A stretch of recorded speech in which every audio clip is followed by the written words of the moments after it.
আজকে নতুন নতুন কথা বলতেছে।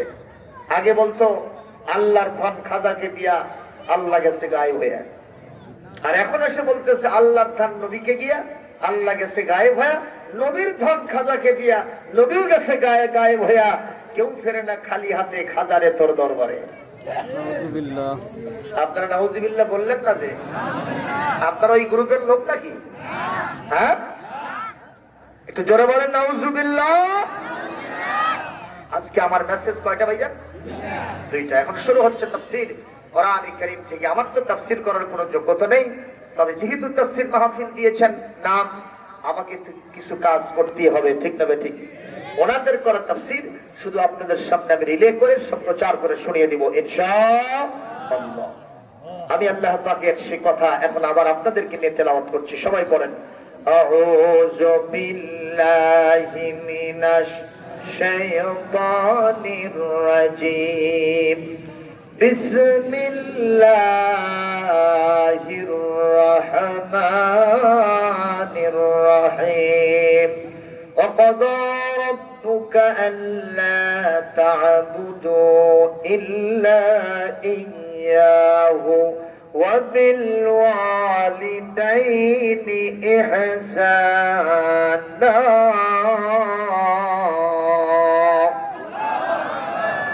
প্রিয় ভাইরা আমার, আল্লাহ রাব্বুল আলামিন বলেন তোমাদের রবের পক্ষ থেকে ফয়সালা হয়ে গেছে, তোমার রবের পক্ষ থেকে সিদ্ধান্ত হয়ে গেছে, এই পৃথিবীতে দাসত্ব হবে না, গোলামি হবে না, ইবাদত হবে না, একমাত্র কার হবে? জোরে বলেন কার হবে? একমাত্র আমার আল্লাহর গোলামি হবে। আল্লাহর গোলামির পরেই 2 নম্বর ওয়াবিল ওয়ালিদাইনি ইহসানা, পিতামাতার সাথে ভালো ব্যবহার করতে হবে। নির্দেশকার? জোরে বলেন নির্দেশকার? আবু সালমান একথা প্রমাণিত সত্য। এই সিদ্ধান্ত কখন আসলো? আমরা জানি এটা রজব মাস, বিশ্ব নবী সাল্লাল্লাহু আলাইহি সাল্লামের জীবনের একটা ঐতিহাসিক ঘটনা। আল্লাহ রাব্বুল আলামিন তাকে এই দুনিয়া থেকে সংলাপ করার জন্য দুনিয়ার কোন অফিসে ডাকেন নাই, দুনিয়ার কোন সংসদে ডাকেন নাই, কোন অ্যাসেম্বলিতে ডাকেন নাই, কোন পরিষদে ডাকেন নাই। যার চাইতে বড় অফিসার হয় না, যার চাইতে বড় সংসদ ভবন আর হয় না, চেম্বার আর হয় না, যার নাম আরশে আজিম সুবহানাহু ওয়া তাআলা, সেই আরশে আজিমে আল্লাহ পাক তার নবীকে ডেকে নিয়েছিলেন। কথা বলেন ঠিক না ঠিক? কথা বলেন ঠিক না ঠিক? আগামী বৃহস্পতিবার দিবাগত রাতে সেটা হবে এবং শুক্রবার দিনটা হবে। মুসলমান, আল্লাহ পাক তার নবীকে ওখানে কেন নিলেন একটু খেয়াল করবেন। কষ্ট হচ্ছে কিনা একটু খেয়াল করবেন। আমার নবী সাল্লাল্লাহু আলাইহি সাল্লাম কার দাসত্বের কথা বলছেন পৃথিবীতে? কার গোলামির কথা বলেছেন? আল্লাহ পাকের কথা ছাড়া উনি কারো কথা প্রচার করেন নাই।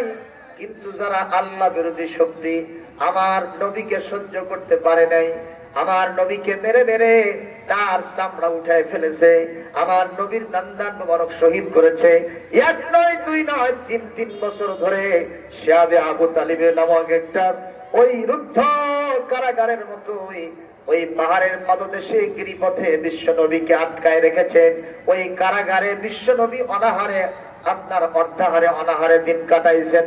আম্মা জান খাদিজার রিপোর্ট সিরাত ইবনে হিশাম এসেছে, বিশ্ব নবী আম্মা জান খাদিজাতুল কুবরা রাদিয়াল্লাহু তাআলা আনহা সহ যারা ওখানে ছিলেন, যেহেতু খাবার নাই, ওরা খাবার পর্যন্ত বন্ধ করে দিয়েছে। গাছের পাতা লতা খাওয়ার কারণে তাদের পায়খানা ছাগল ভেড়া গরুর মতো পায়খানা হয়ে গিয়েছিল। চিৎকার দিয়ে বলেন নাউজুবিল্লাহ। এই যে বিশ্ব নবীকে কষ্ট দিলাম, আল্লাহর নবী মক্কাতুল মুকাররমায় থাকতেও পারেন নাই, নবীজিকে মক্কা থেকে বের করে দেওয়া হয়েছে, উনি মদিনায় হিজরত করতে বাধ্য হয়েছেন। কথা সত্য না মিথ্যা? কথা বলতে হবে, সত্য না মিথ্যা? আপনারা একটু জবাব দেন। আমার সোনার নবীজি কি মানুষ হত্যাকারী ছিলেন? আমার নবীজি কি ওদের পাকা ধানে মই দিয়েছিলেন? আমার নবী ওদের হালের গরু পিটা মেরেছিলেন? আমার নবী তাদের বারা ভাতে ছাই দিয়েছিলেন?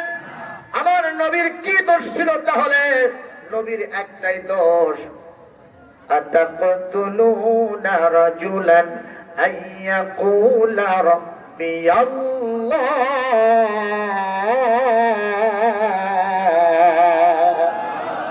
আমার নবী বলতেন দাসত্ব গোলামি কারো হবে না, কেবলমাত্র হবে আমার রবের।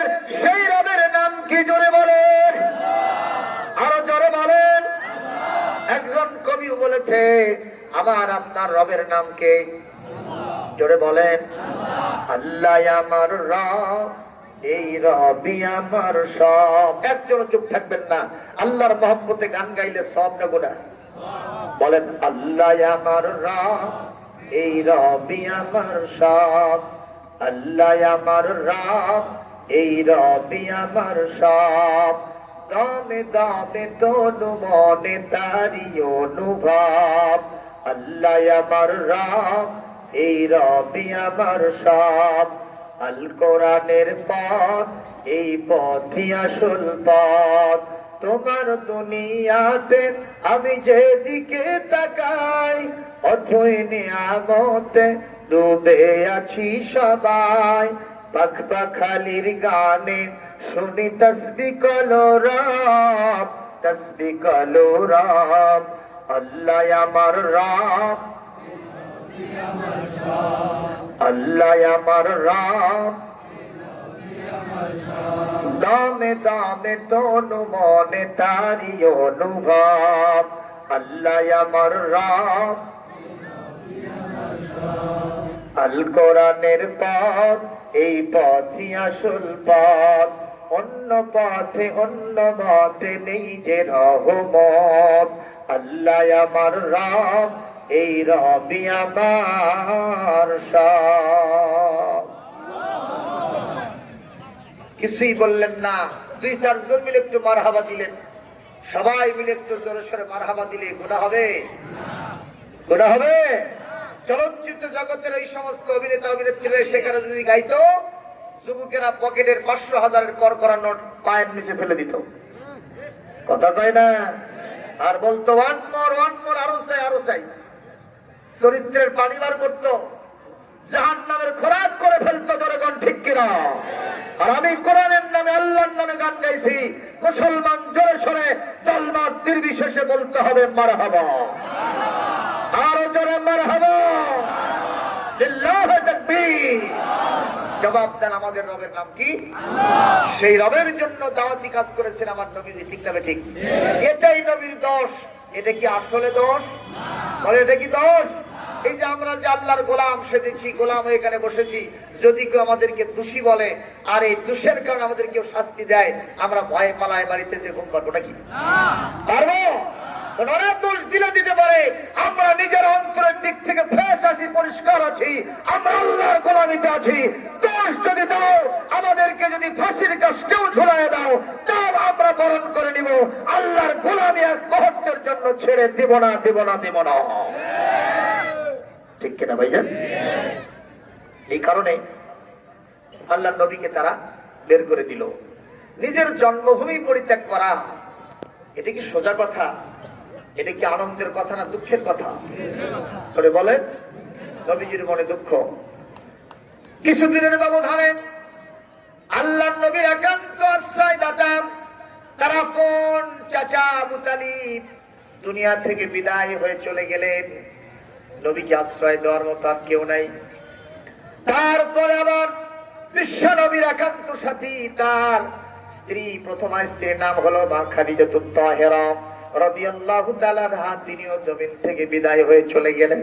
আপনারা জবাব দেন, নবীজির মনে ব্যথা কম না বেশি? একটু জোরে বলেন, কম না বেশি? আল্লাহর নবী দিনের দাওয়াতি কাজ করার জন্য তায়েফে গেলেন। কোথায়? ওই তায়েফবাসীরা নবীজির সামনে কি ফুলের তোড়া আনছে? কথা বলছেন না কেন? নবীজিকে পাথর দিয়ে বরণ করে নিয়েছে। একজন জিন্দা মানুষকে যদি কেউ চতুর্দিক থেকে পাথর মারে, আমি হজ করতে গিয়ে দেখে আসছি কি বড় বড় পাথর, চোকা চোকা পাথর। আমার নবীর মতো শরীফ মানুষ, এত সুন্দর জান্নাতি চেহারার মানুষ। আমার মা আয়েশা নিজে বলেছেন, সে যুগের সুন্দরী নারীরা ইউসুফ আলাইহিস সালামের চেহারা দেখে ওই ফল কাটতে গিয়ে তাদের আঙ্গুল কেটে ফেলেছিল। ওরা যদি আমার সোনার নবীজিকে একটা বার দেখত, আঙ্গুল কাটতে কাটতে, ফল কাটতে কাটতে কোন সময় কলিজা কেটে যেত ওরা কখনো টের পেত না। এত সুন্দর আমার সোনার নবীজি, জোরে বলেন সুবহানাল্লাহ। সেই সুন্দর মানুষটাকে ওরা চোকা চোকা পাথর মারলো। নবীজি কাঁদতেন আর বলেন, ও তায়েফের মানুষেরা রে, আমি মক্কা ছেড়ে বড় আশা করে তোমাদের কাছে এসেছিলাম, আমাকে মেরো না, মেরো না। আমার মা নাই, আমার বাপ দুনিয়ায় বেঁচে নাই, আমি চিরয়তীম। মানুষকে যদি মারে, মানুষ দৌড়ে গিয়ে বাপ মার কাছে আশ্রয় নেয়, কিন্তু আমার মা নাই, আমার বাপ নাই, আমি কার কাছে আশ্রয় প্রশ্রয় নেব? তোমরা আমাকে মেরো না। ওরা শোধ দিল না, আমার সোনার নবীজিকে পাথর মারলো এমন ভাবে। হযরত যায়েদ বিন হারেসা বলেন, বিশ্ব নবীর সাথে আমি ছিলাম, আমি নজর করে দেখলাম বিশ্ব নবীর পুরো শরীরটা রক্তে লাল হয়ে গেছে। শরীর থেকে লাল রক্তগুলো পড়তে পড়তে জুতা মোবারক বিশ্ব নবীর পায়ের সাথে আটকে গেছে। আল্লাহর নবী একবার নয়, দুইবার নয়, তিনবার বেহুশের জমিনে পড়ে গেছেন। জোরে কোন কয়বার? আরো জোরে কোন কয়বার? প্রথমবার আমি নবীকে ধরলাম, উঠায় নবীজিকে আমি একটু সেবা দিয়া আল্লাহর নবীকে আমার পাশে আসছে এইভাবে আগলায় রাখলাম। বিশ্ব নবী আবার যখন হাঁটা শুরু করেছে, ওরা আবার এসে পাথর মেরে শুরু করেছে, মারতে মারতে আবার জমিনে ফেলায় দিয়েছে। নবীজি বেহুশ হয়ে গেলেন। কিছুক্ষণ পর যখন নবীজি আবার হুঁশ ফিরে পেয়েছেন, আবার তখন তিনি হাঁটা শুরু করেছেন। এবার কাফেররা সবচাইতে বেশি পাথর মেরেছে। আমি গত 18 সালে হজ করতে গিয়া তায়েফ সফর করে আসলাম। মক্কা থেকে প্রায় 80 কিলোমিটার দূরত্ব সেই কি বলে সেই তায়েফ। আমি দেখে আসলাম বিশ্ব নবীকে সর্বশেষে যে আপনার পাথরের উপরে ফেলে দেওয়া হয়েছিল, যেখানে সবচাইতে বেশি রক্ত পড়েছিল, আজ পর্যন্ত সেই পাথরের ভিতরে বিশ্ব নবীর লাল রক্ত এখনো দাগ রয়ে গেছে। জোরে করে আল্লাহু আকবার। আমি আমার মোবাইল ফোনের ভিতরে ওই বিশ্ব নবীর লাল রক্ত, ওই দৃশ্যটা আমি ধারণ করে নিয়ে আসছি। আমি চিন্তা করলাম, কেন এই রক্তটা এতদিন পর্যন্ত এই পাথরের সাথে এখানে অবিকল থেকে গেল, অবিকৃত থেকে গেল? কেন এই পাথরের সাথে বিশ্ব নবীর রক্তের স্নাত পরিবেশটা থাকলো কেন? আমার মনের ভিতরে একটাই গবেষণা জানা বেঁধে উঠলো, সেটা হলো এই বিশ্বের আগত অনাগত ভবিষ্যতে বিশ্ব নবীর এতিম উম্মতেরা যেন তাকায় তাকায় দেখে এই ইসলাম সহজে পৃথিবীতে আসে নাই, বিশ্ব নবীর রক্তের উপরে ইসলাম প্রতিষ্ঠিত হয়েছে। কথা বলেন ঠিক কিনা?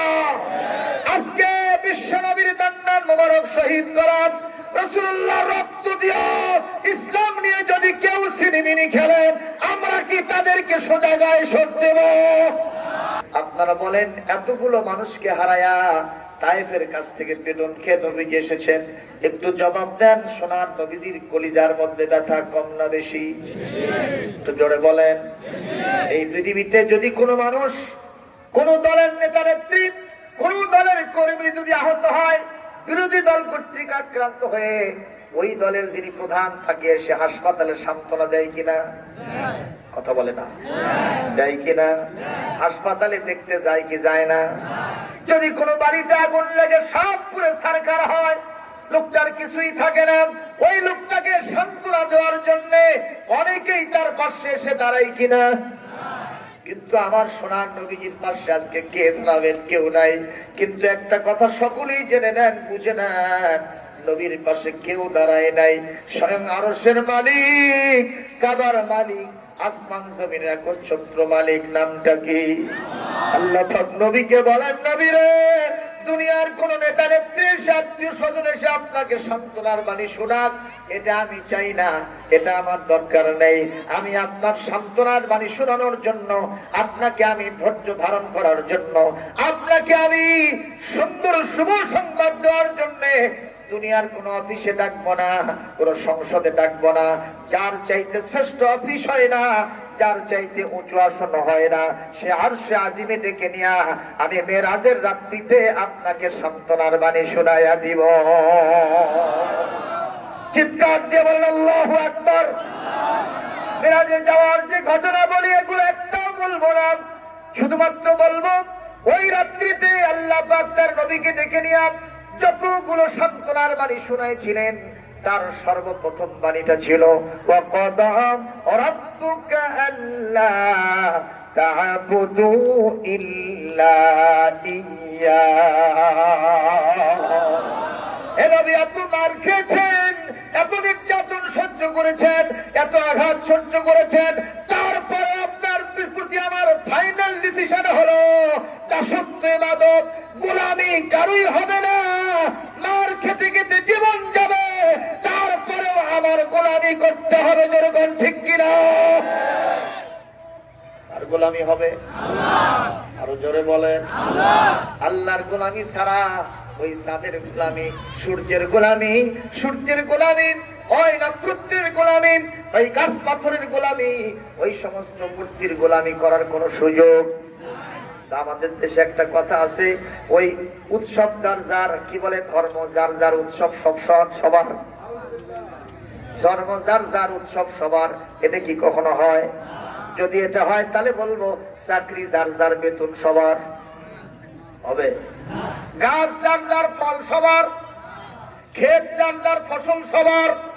আর একটা কথা বলবো, নাউজুবিল্লাহ সুম্মা নাউজুবিল্লাহ, বিয়ে যার যার, বউ কি সবার?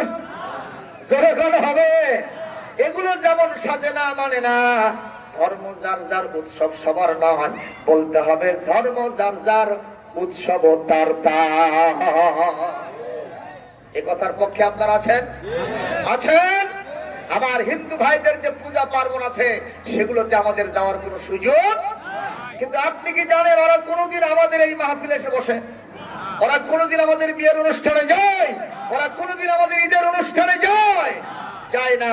আমরা সেখানে কেন যাব? এতে তো আল্লাহর গোলামি ষোলো আনা হবে না, আল্লাহর সাথে শিরিক হয়ে যাবে। জোরে বলো ঠিক না বেঠিক? এই শিরিক আমরা করতে পারি। আরবের কাফেররা প্রস্তাব দিল, আরবের কাফেররা কি প্রস্তাব দিল?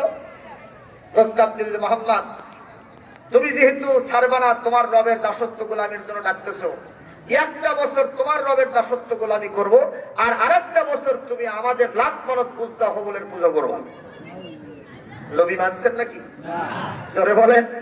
নবী যে মানেন নাই তার প্রমাণ কি? কোরআনে কারীম 30 পারার সূরাতুল কাফিরুন জানেন কিনা? একটু পড়েন তো। কোরআন পড়লে গুনাহ হয় না, সওয়াব হয়। কি হয়? কি হয়? কি হয়? কত সওয়াব! একটা করে অক্ষর পড়বেন 10টা করে নেকি হবে। সুবহানাল্লাহ। জোরে কোন, জোরে বলেন।